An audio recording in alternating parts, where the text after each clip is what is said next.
سلام همگی دوستان، خیلی خوش اومدید با نقاشی با بابرا. و امروز اومدیم با هم یه اثر هنری خلق کنیم به نام جناب آقای ادولف هیتلر. ببین این هیتلره. ناموسن؟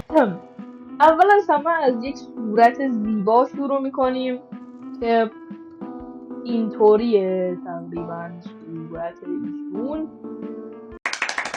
یه ذره شبیه دیس غذاخوری شد اما هیچ اشکالی نیست. بعد یه دونه دماغ دار بعد اینطوری. تا شما میکشید استاد نقاشی رو از چه کسی یاد گرفتید؟ اگه میتونم بپرسم. از استاد بزرگ. استاد بزرگ کیه داداش؟ استاد بزرگ پدرم هستن که به من پدر؟ نقاشی آموختن. اوه آره میشناسمه. یکی از استادان بزرگ نقاشی هم هستن. یکیشون یا بهتر؟ آره. آها اوکی.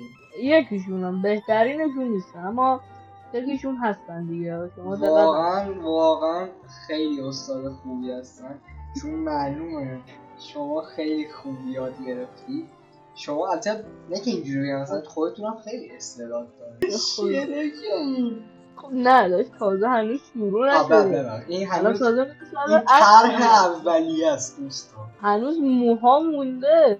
واقعا اصلا واقعا ببین چقدر موهاش تاثیر فقط داره. بود.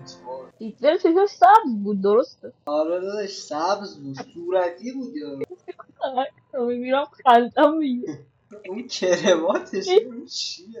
این چونه شده. بله استاد چونشه دید و دیگه ای از نقاشی داره. حتی از بعدش هیتلر مانکرافتی میشه.